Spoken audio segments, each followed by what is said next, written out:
Warning, the following podcast contains coarse language and spoilers for the film and the title of the podcast.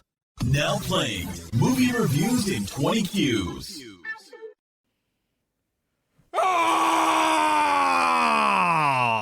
Hello, good people, and welcome to the podcast Movie Reviews in 20 Qs, the show where we review a movie by asking 20 weird and wonderful questions about it. I am your host, Sam, and I know someone who is super excited to be here. It's Stacey. How are you, Stacey? You've already said how I am. Exactly. Woman here, woman me, woman. What? You just got to tell me how you are. It's real easy. You know, it's A, B, C, D, E, F, G, H, I, J, K, L, M, N, O, P, Q, R, S, T, U, V. Let me like what I say. That's all you got to do. I don't know how to respond to that. Neither did the actress in the fucking scene he was in. Oh, I have destroyed our audio interface, but we'll continue. Yeah, hello everyone. Welcome to this podcast. As you guys can tell by the name of the episode, we're doing the unbearable weight of massive talent. There is a chance that random Nicolis Cage will be channeled through me throughout the podcast, as you guys have noticed. Because Nicolis Cage, one of your favorite actors of all time, isn't he? Yeah, not really. I've got a bit of a love-hate relationship, I think. You love hating him. That's the reason why we had. Why is Nicolis Cage? How would you incorporate Nicolis Cage into this movie? Exactly. That's why that question's been in every episode that you've been on. Exactly. So were you excited about going to see this on your birthday?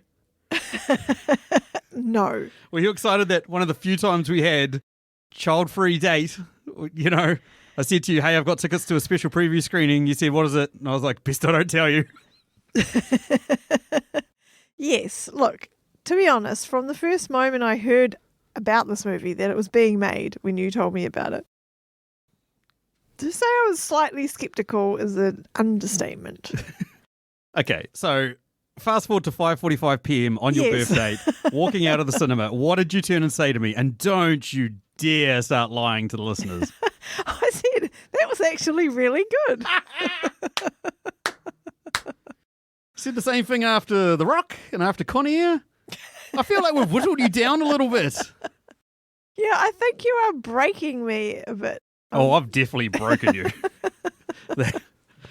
And I'm not even making a sexual joke. I'm actually talking about mentally. She is a broken woman. She was such a lovely woman when I met her. Yeah. So when you told me we were going to see it on my birthday, I was like, whatever. Who cares? I can just sit in a dark room and do nothing for 2 hours. Whatever. Don't have to take care of my kid. I'm happy. Yeah. Okay, so the scores for this film, 89% on Rotten Tomatoes, 7.8 out of 10 on IMDb, 77% on Metacritic. Pretty good scores. A lot higher than most other films he's done recently, except for maybe Pig and Mandy and that's about it. The good ones I can think of from the last 10 years. But what's the plot? What's the plot of this film? You've seen it the most recently out of the two of us. What's the plot? Damn. What is the plot?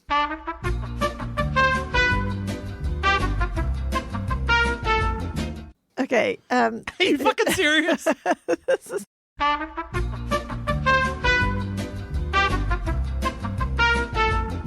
Okay, so this movie is based on the actor, Nicolis Cage. He's playing himself in this film, but it is a fictional story that we are watching. No, this is a documentary, bro. And so the gist of it is that he's looking for an acting job and he just needs to pay some bills. And he gets offered this opportunity to go and appear and just be at a birthday party. It's for some like millionaire he's never heard of. So he's like, okay, I'll do it for $1 million. Cool, I need the money. Yeah. And that millionaire is Pedro Pascal. Yes. Yeah. And so when he arrives, things kind of start to evolve and two things happen. One is that... Two things. Well, come on, man.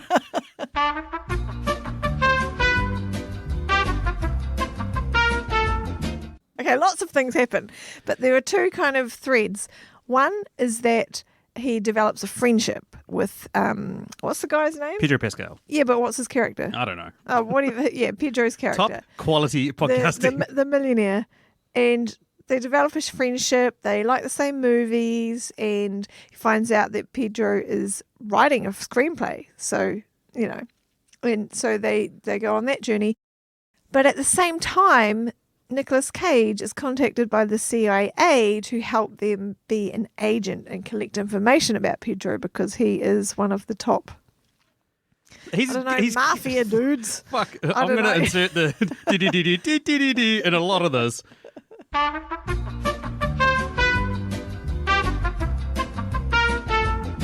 The CIA suspect these kidnapped a child of a local politician. And so they don't want that to happen. So they try to recruit Nic Cage to be a super spy. Yeah. And you can imagine how well it goes. Because he's in the house and he's, insane, Yeah, so, and things just unravel from there. That's right. If you haven't heard this podcast before, so unsurprisingly, we take a movie and we review it by asking 20 questions about it. The one we always start with is the compliment sandwich, which is one thing good, one thing bad, one thing good if we like this film, which you've already said we did. Well, you've already said which you already said you have. So why don't you lead us off? What's your compliment sandwich? Yeah, okay, I do have a compliment sandwich for this film. Not a hyperbole? No. Oh. It is, we've already talked about him, Pedro Pascal is just by far and away the showstopper in this film. He's amazing. Harvey, that's right. Yeah. I could not imagine this film having anyone else in that role. He was so good. The Stacey answer's already come out. The Nicolas Cage film, I couldn't imagine anyone else in Pedro Pascal's role.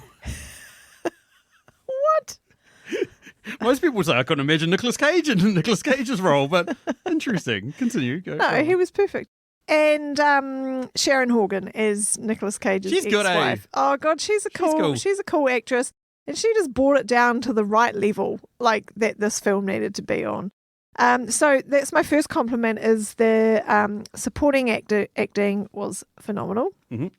My bad thing was I started switching off in the third act. Like, I've got the same thing for my bad thing. When it turned into the action, blah, blah, blah, it's like, oh, damn. Did they not know how to finish this?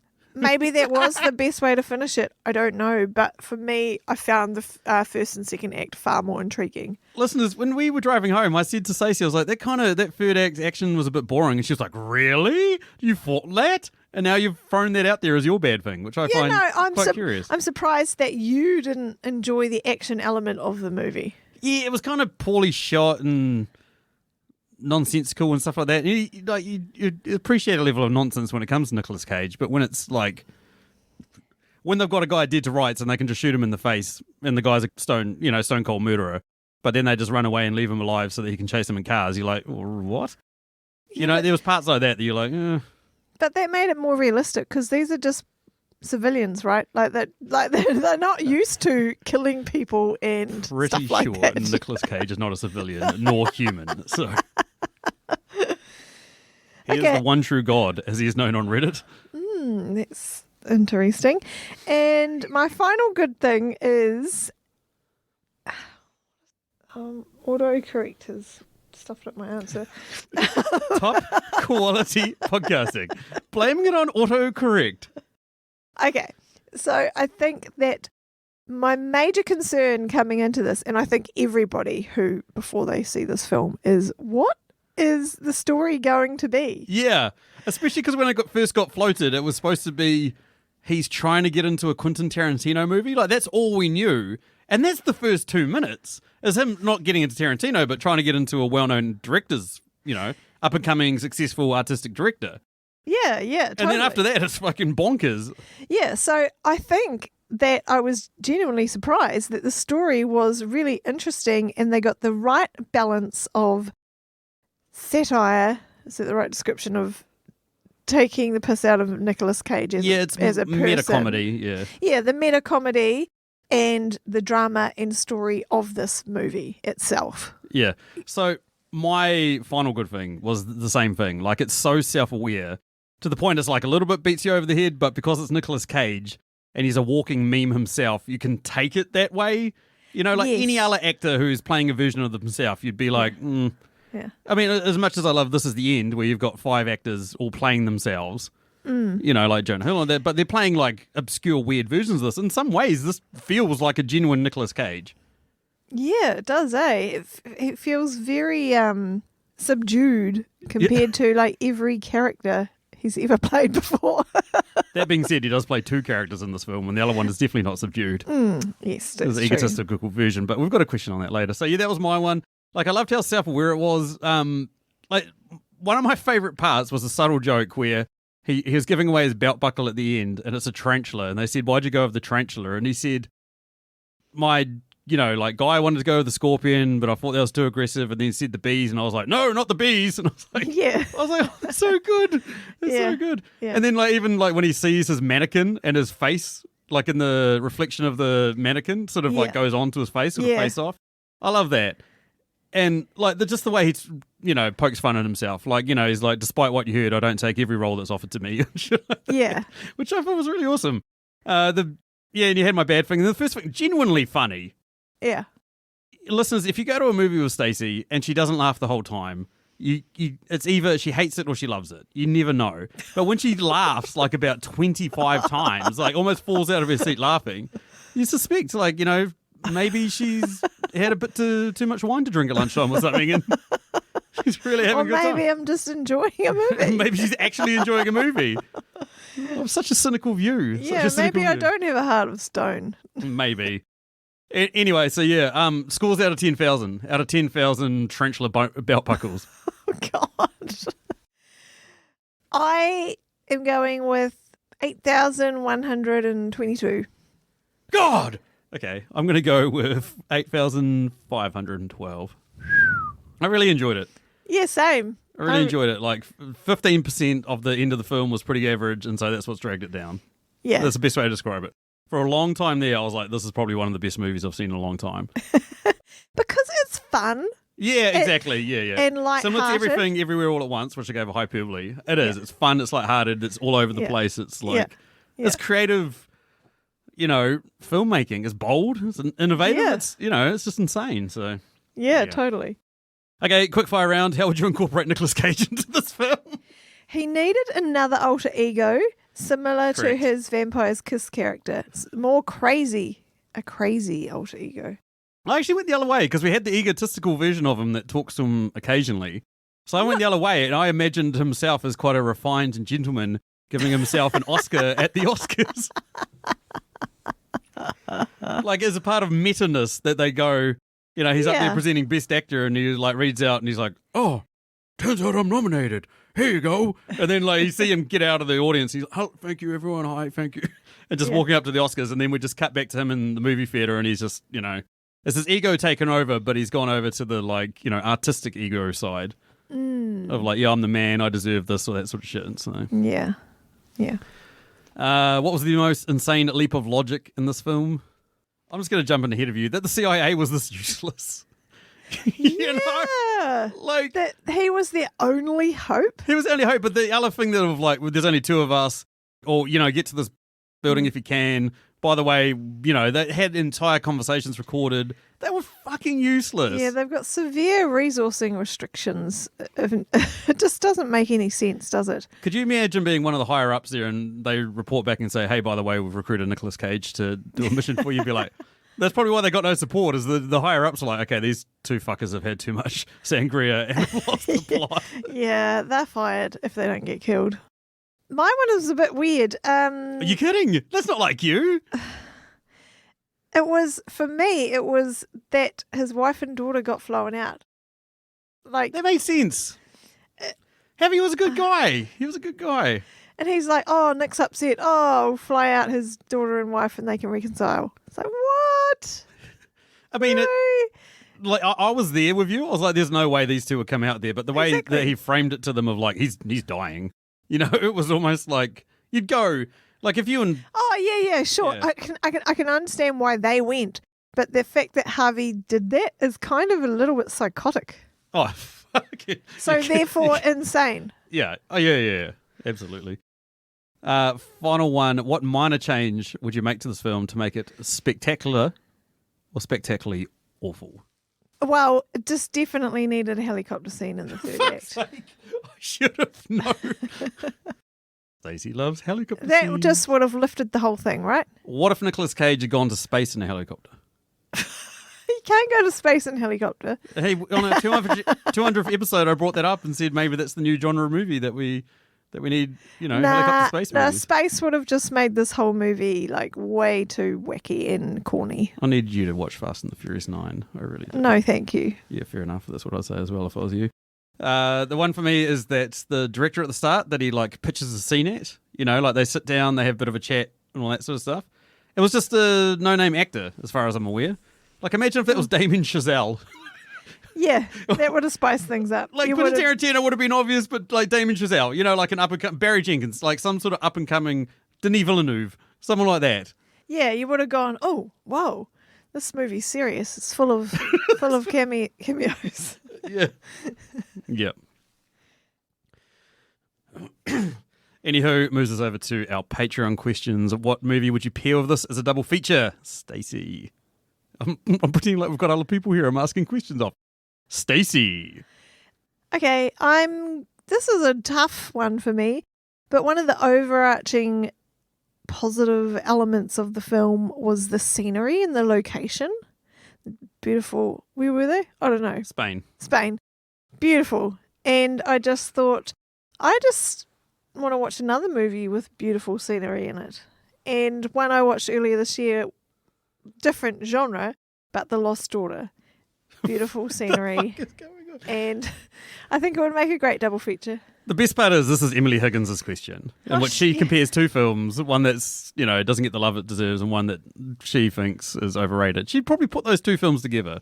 She's probably sitting there right now going, thank you, Stacey. Thank you for the inspiration.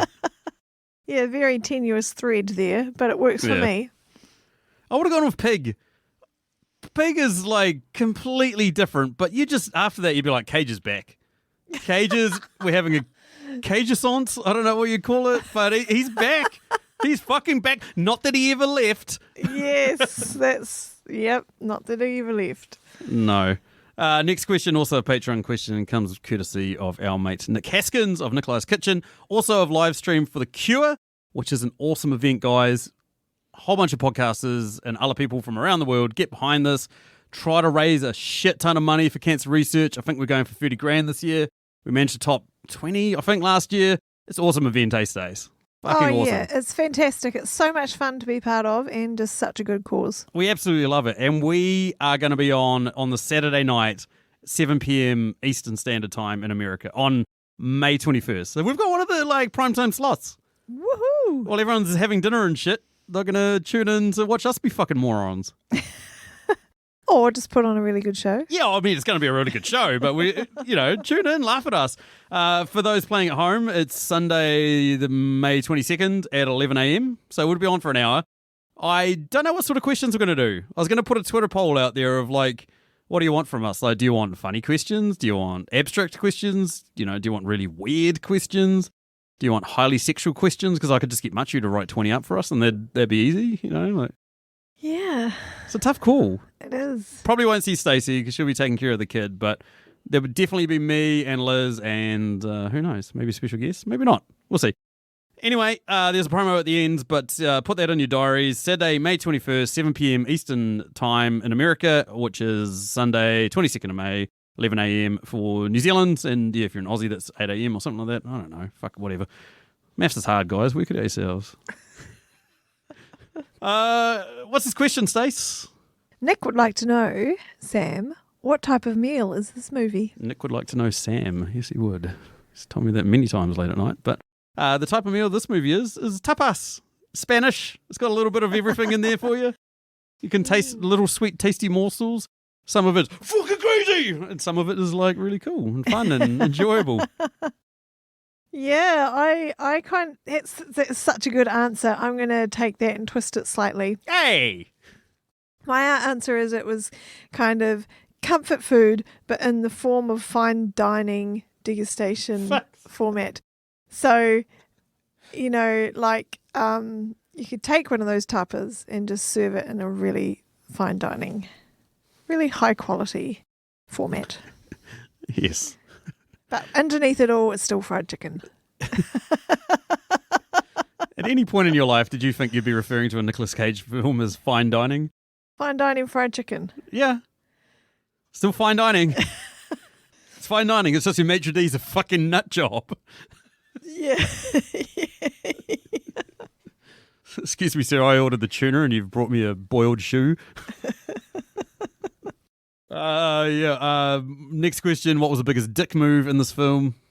Oh, definitely Nick singing his daughter a song on her birthday. God damn it. Yeah, that was Get mine. piss off, Dad. Shows up at a 16-year-old, 16th birthday, 15th birthday, Yeah. something like that. Busts out this random song that he's clearly not rehearsed or given a shit about. Yeah. Starts, So sad. starts roasting some other kid that he's like, oh, I haven't seen you in ages. Like, what the fuck, dude? I totally get why they had that in there, like to set up his character and his relationship issues, but still, dick move. You become so unsympathetic to him as a character. Yeah. Question 8 comes courtesy of Chrisini. Chris is awesome. Chris is a big supporter of Live Stream for the Cure. Oh, I forgot to mention during our session, we are going to ask questions and judge your guys' answers. So I'm going to be Sam Cowell. It's going to be fun. Anywho, what's this question? What song would you insert into this movie and where? I'm going to do a bit of an homage to old school. Will Ferrell at one point falls into a pool and then starts drowning. And they start playing Simon and Garfunkel's Hello, Darkness, My Old Friend. And there's a part there where Nicolas Cage gets hit up about whether he's read Harvey's script. And he just stands up and walks into the pool. God, you With a beer and he's drinking it through the water. I was like, yeah, hello, darkness, my old friend. Like, he's just given up on life. He's just fucking done. That is such a good reaction. It was amazing, I right? don't think I've seen such a good reaction to a question. Well, wasn't he like pissed off at his cousin or something? Because his cousin was like, oh, yeah, he used to be the man once or something like that. And he was just like, Yeah. all right, I'm off, you know? Yeah. Okay, so there's one very memorable scene in this film where Harvey shows Nick his Nic Cage Shrine Museum collector item, which is very freaky. How much did you pay for this? $5,000. I'll give you 20 grand for it. No, it's not for sale. It's not for sale. Yeah. God, how freaky would that be? And I felt it was just such a well done little shrine. There was only one element missing, and that was audio effect when Nick's face kind of merges in the reflection with that god awful statue of him or wax model or whatever it's supposed to be. A great song for that scene would have been "God Put a Smile Upon Your Face" by Coldplay. That would have been so creepy. It would have been so creepy. It just added the element you needed. Because he's the one true God, as Reddit said. Ah. God put a smile upon your face. Of course. Oh, that'd be creepy. I like that. That's good answers, those. Anywho, question number 9 comes courtesy of Dan Brennick, who's also involved with Livestream for the Cure, but he's also one half of Netflix and Swill, an awesome podcast that covers all things Netflix related. Go check them out before Netflix goes bankrupt. Just possible. His question, who's the true MVP for this film? And you've already told us how much you love Pedro Pascal, but I'm going to call him a main character. So who's another one? Gabriella, Oh, yeah, damn it. Harvey's assistant. God, she's awesome right from the word go. She's so organised, so onto it, knows exactly what to do, you know.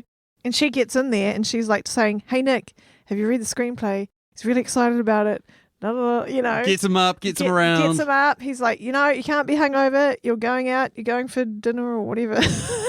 That was literally my one. My other one was his wife for when she did that old Italian man makeup that convincingly got him into the compound. Holy shit, he looked batshit. He did. He looked terrible. He didn't look like a This human. worked well. No. Question 10. What does it say? How long would you survive in this movie's world? I'm going to go forever. Yeah, me too. It's fueled by insanity, and I run off that as well. It's so good. It would just depend on whether you jumped off that cliff face or not. I totally would. Or whether you climbed over the block wall or went around it. As to how severe your injuries would be. Or whether I got into a car and drove it while high on acid. Oh, yeah, that too. Fuck, that was weird. You drive. I don't like driving on acid. Just drive anyway. They're after us. Or whether you're running through the... where the fuck were they running? Running through the bushes. Or getting shot at by guards. and stuff. Wearing loafers or wearing proper sneakers. I almost forgot about that scene. Fuck, that was hilarious. I love this film. Anyway, we're both going for forever, so sweet. It should be all good. Question 11. What character just clearly needed to get laid? Well, it's clearly Nicolas Cage. He did have a lot of pent-up aggression, which is saying something for Nicolas Cage. He just needed something. He needed a job. He needed someone to listen to him. He needed a better relationship with his family. He needed to get He laid. needed a lot. He needed $1 million. He needed a full personality transplant. Yeah, you're probably right. The other one was Ike Barinholtz, the other CIA agent. Oh, God. God, he was a miserable old bastard, wasn't he? Yeah, he was. He did nothing. He did nothing, contributed nothing. He's the antithesis of Dan's question about who's the true MVP. He just complained and bitched and moaned and then just fucking, nah. Yeah. Nah. Okay, what's question number 12? What deep philosophical debate arose in you during this movie? I got two that are mixed up in one, and then I've got another one. But was this Nic Cage's actual retirement film? And then what will be? You know, like, he's not going to make movies forever. I wonder what the last Nicolas Cage film's going to be. No, this isn't the last one. It's not going to be the last, but I mean, if we continue this trajectory from Pig to this to what's going to happen next, he's going to be making hyperbole films until he dies. He can only go up. Yeah, not that he never went anywhere, but my God, 90s Nic Cage compared to 2000s Nic Cage compared to 2010s Nic Cage compared to whatever the fuck this has been. Yeah, maybe it's been a complete strategy, a complete lifetime career strategy on his behalf to peak at exactly the right time. Oh, he's peaking all right. My other one is like, how long could I last if somebody blasted me in the face with a neutralizing agent that was attached to my own hand? You know, like if I rubbed my face while holding a neutralizing agent, how long I could fight the drugs off? Like whether I could climb around the outside of the building and get the neutralizer or whatever, or, you know, the antidote and shit. Yes. How long I could last? Because they say to him, like, you blast someone in the face with this, they're done in 4 seconds. Nic Cage holds his fucking shit. He's like at least 40 seconds. He retains his shit for a long time to the point where they go action and he just fucking kicks in. I was like, this is awesome. This is good. My man knows how to party. Yeah. Which is no surprise to anyone, given that I think around the time of Vampire's Kiss was pet cat accidentally ate those magic mushrooms out of the fridge, or some of them. So Nic Cage thought, oh, well, better join them, and swallowed a whole bunch himself, and then him and his cat tripped all night. And then it made him piss blood. Okay. My philosophical debate Yes. is... If you kill me, whether it will bring back your goddamn honey. No. Okay. It's in general, I was thinking about in terms of actors and actresses, but actually in terms of any human being on earth, if your like career and life was held up to you like as a reflection like this movie is to Nick, how well would you take it? Most people don't like being reminded of past things that they have done, good or bad or otherwise. That is correct. You should tell my friends that. I don't like being reminded about all this shit, man. Yeah, exactly. So for that to be basically the underpinning element of this movie and this entire project is actually, you've got to really hand it to Nick that he's gone along with it so well. I mean, on the surface, God, who knows? He could be going home crying every night saying, why do people hate me? But it just doesn't seem like that. He comes across really good-natured about the whole thing. He does. And I saw an AMA on Reddit with him. He was really humble. And he's quite an interesting fellow.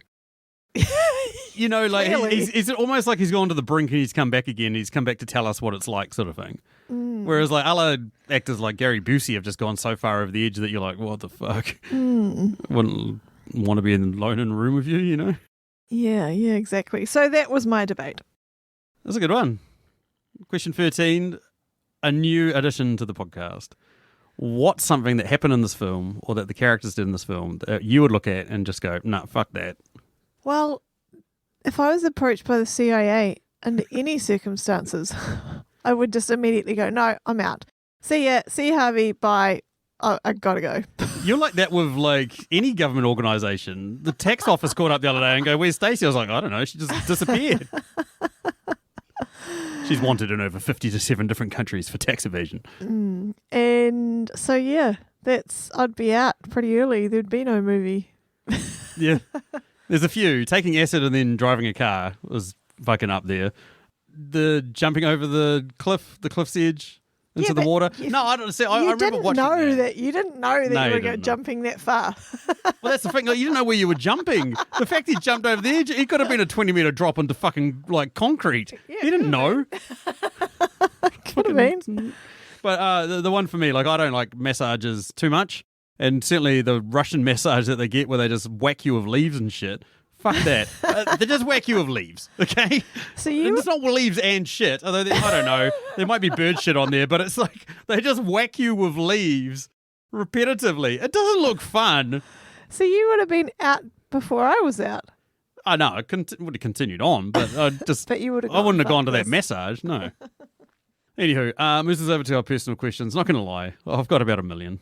But I've cut it down to 3. I could go for hours on this movie. This and Everything Everywhere All at Once. They're good films. Good films to come up with questions for. The one I'm going to go with. I mean, we get introduced to Nick's egotistical side, who's pretty much him around Vampire's Kiss age. He's about 27 or 28, like a de-aged Nicolas Cage. And at one point, he starts making out with himself. What was the point of that scene? Oh, man. Okay, you can say that to like 99% of Nicolas Cage's films. But yeah, I know, but I don't get it. And then he parts from his kiss and goes, Nic Cage smooch is good. You tell people Nic Cage smooch is good. That's got to be some kind of meme or some kind of story something. I don't he's making one on the spot. He's making his own memes. He makes out with himself. In a bar. There's gotta be something. Surely that doesn't just come out of nowhere. Oh yeah, there's a Hollywood rumor going around that Nicolas Cage likes to hook up with himself in bars. No, that he's a bad smoocher. Oh, yeah, you maybe. know what I mean? Like he's just trying to. Well, that's the question. Do you think Nicolas Cage is a bad smoocher? Follow-up question: if you were single and you met Nic Cage in a bar, would you hook up with him? No. Thank God our relationship can continue.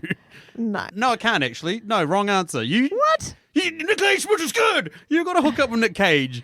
No, I don't. Thank you very much.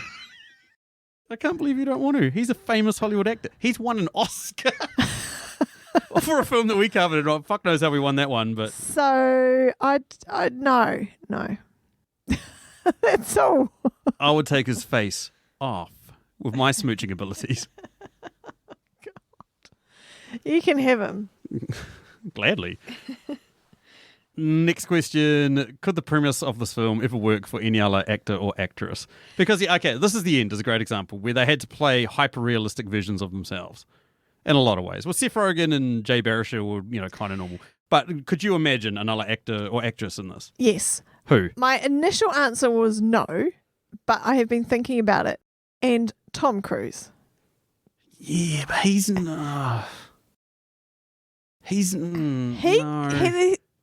Well, this is my opinion. Thank you very much. Yeah, and I'm just saying my opinion. He's out there. He's crazy enough. He's got a huge back catalogue of quirks and interesting, weird movies and blockbusters and everything in between. And I don't know whether he could actually do it, but why not? The only thing that makes me think he could was the way he ripped himself is... Les Grossman or whatever in Tropic Thunder. Yeah. It was like so out of character for him.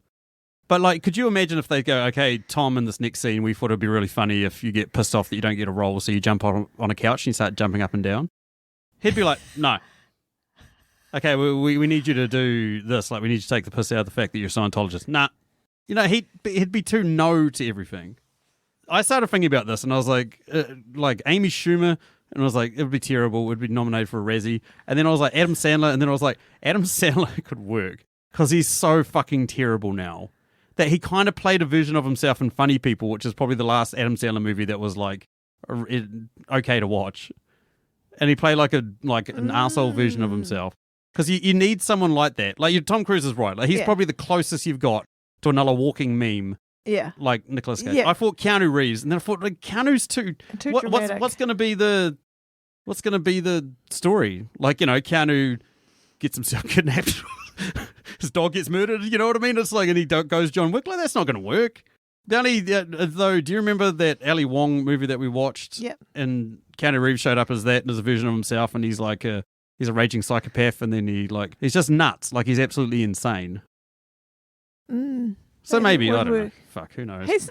I don't think so. I don't think it, I mean, it lends itself easy for a concept, but I don't think it'd be hard to succeed as much as they've done with this. Oh, yeah, totally. Yeah. And then finally, we were talking about Nicolas Cage's egotistical version of himself. Do you think he's haunted by this guy in real life? Like, do you think he put that into the story? Yes, totally. Because where else did it come from? It's so random. But it seems so right. He feels so comfortable about it. Like it happens to him every day. As we talked about, the fact that he hooked up with himself, he went along with that. And like just the sheer insanity that this egotistical version of himself does. Nick probably wanted that character in this movie more, but they had to cut it out because otherwise it would have just gone on this whole other tangent. I thought the movie was going in a total different direction when this guy turned up. Just imagine him walking up to the director and he's like, okay, so that last scene that I did impromptu, did that work? And the director's like, you just screamed nonsense for 47 minutes. What are we supposed to do with that? But it was good, yeah? Yeah. What do you got? Okay, do you think that Pedro Pascal and Cage genuinely became friends? I'm going to say yes. I'm going to say Nicolas Cage seems like such a humble dude now. But Pedro Pascal legitimately feels like an actor who's really talented, but has just gotten this and is famous as a result, as opposed to they live for the fame. You know what I mean? Like, he strikes me as the type of guy that you could sit down and have a beer with. Oh, yeah, totally. He just, in every role that I've seen him in, he just, regardless of the character, he's got this underlying warmth, you know, of being a genuine good person. Yeah. Coming through. Who's another one? Who's another actor, a famous actor or actress that you could imagine just sitting down and having a beer with? Nicolas Cage. Tom Cruise. No. All her favourite actors. Anne Hathaway. Like Seth Rogen. Seth Rogen, brought up before. Yeah. I'm like, he seems pretty, but in a totally different way to Pedro Pascal. Yeah, totally different way. Like he'd be one of the, like, you know, the funny bros, whereas Pedro Pascal would be one of those, like, he'd probably sit you down and be like, so what do you do? Where did you grow up? What's that place like? You know, and you'd be like, oh, this is, we're like mates. And then you'd walk away and never remember who you are. But. So we talked a little bit about the story of this movie and the evolution as it went through. They were actually writing the screenplay together, Nick and Harvey, as we were going through. And they were kind of living it out and acting it out at the same time. So and meta. And they were actually talking about what should happen in the first act, second act, how should the third act play out. So they were talking about it while they were doing it, while they were writing it, while we were watching it. And they're all quite different. So which was the best act for you? I'm going to go with the second act.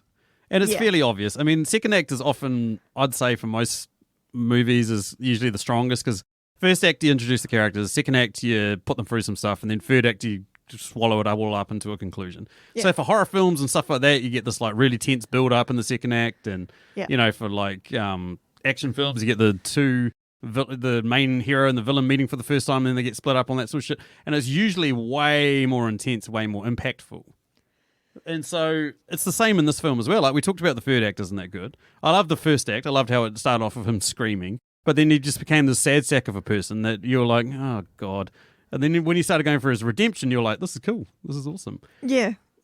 And we mentioned the drug scene. It was like stand out for me. You know, like the two guys that are just sitting there minding their own business and they're looking at us. And the fence wall, I'll never forget you. And he drops him. And and then he walks around. Yeah, totally. And I really appreciate the fact that they talked about the third act and they're like, and then it turns into an action. And Harvey's like, no, that would just be stupid. Yeah, why are you going to introduce a kidnapping in the third act? Yeah, that was like, and then boom, we're in the third act and it is that. Yeah. Okay, so at the end of the film, we see the movie version of the story. Meta.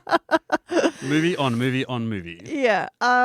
And Demi Moore is cast as Nic Cage's wife. And I thought that was quite an interesting choice. So if you were playing yourself in a fictional movie of your life, who would you get to play your wife? It depends on what type of movie it's going to be. So I don't like. You could make a serious. It's about your life. Yeah, exactly. But like, you could make a serious version of my life, and you could have someone like. Well, I mean, it's got to be somebody ginger, right? So because you're a ginger princess, so we've got to have a ginger princess as well. So I was like, somebody serious, you'd probably go with Jessica Chastain because she's quite a talented, serious actress. If you're going to go comedic, I was thinking like Isla Fisher or Ellie Kemper. Ellie Kemper would be good for you. You are very similar to Really? to her in The Office, like the character she plays in The Office. Okay, listeners, that is a complete fabrication. And if you don't know this by now, I think Kelly, what's her name? I think you, Erin. You're so much like Erin. I think that even our listeners know me better than you do by this stage. Probably. But then I was like, let's be honest. If I'm making a movie of my life and I'm starring in this movie of me playing my life, I'm going to get Natalie Portman. Yes. I want that box office draw. I want that. I can't keep this facade up. She's gorgeous. She's your dream woman. Of course I want someone like her. Exactly. Yeah. Anywho, moves us down to our final question. Question number 20 comes courtesy of our man Julio of The Contrarians, an awesome podcast which rages against the Rotten Tomatoes machine. So it takes a universally beloved film like this one, says why it's shit, or takes a film that's pretty well hated and says why it's awesome. They recently did a Nicolas Cage film. They did Left Behind, that film I came to bed angry and said, I don't know if I can be a fan of Nic Cage anymore. It was that bad. It was like offensively bad. I've seen worse films, but this film stands out for me because Nic Cage was like kicking me in the balls for an hour and a half. That's what it felt like. Anywho, they're also going to be on live stream for The Cure.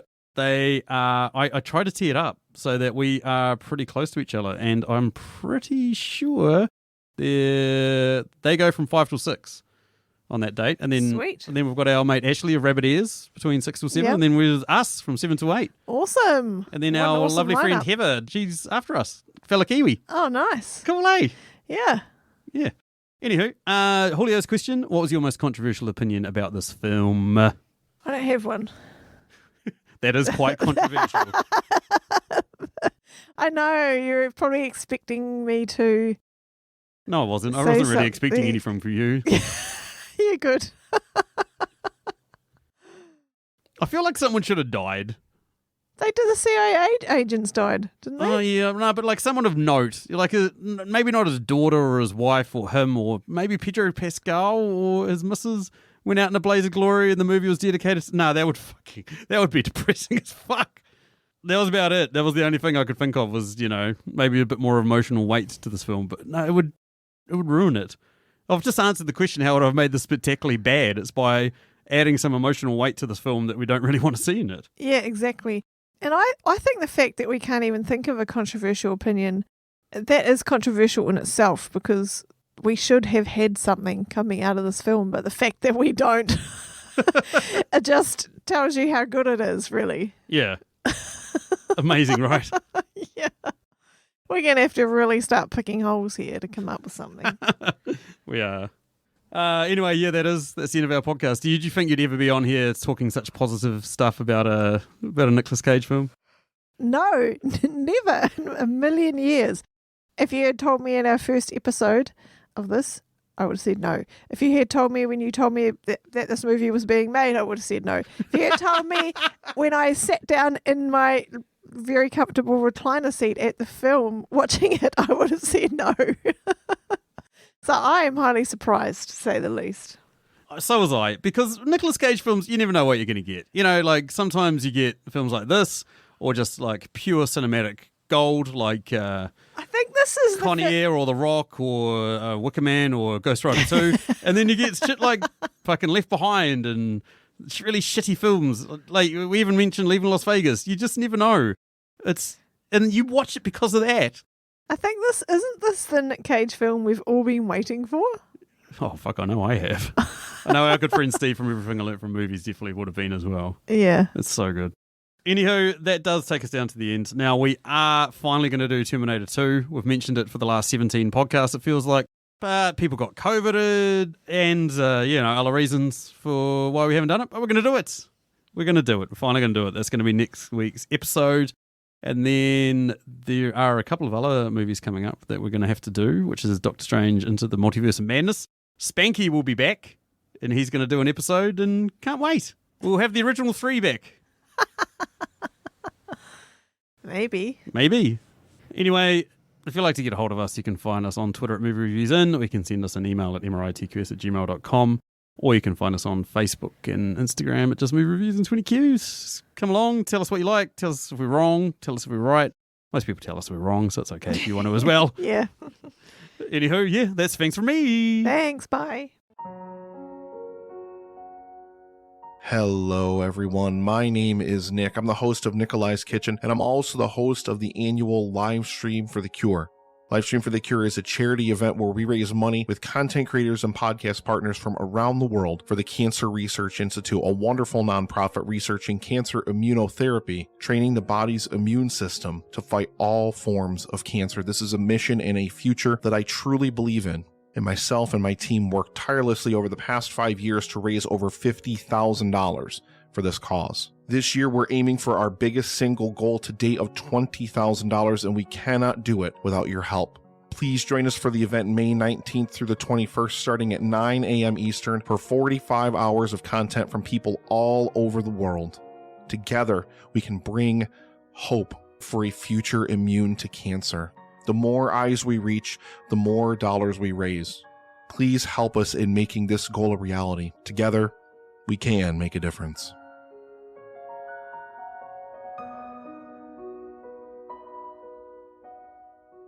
I'm just Googling the name of it because I've forgotten. What was that movie I watched earlier this year on Netflix with, what's her name in it? Fuck's sake.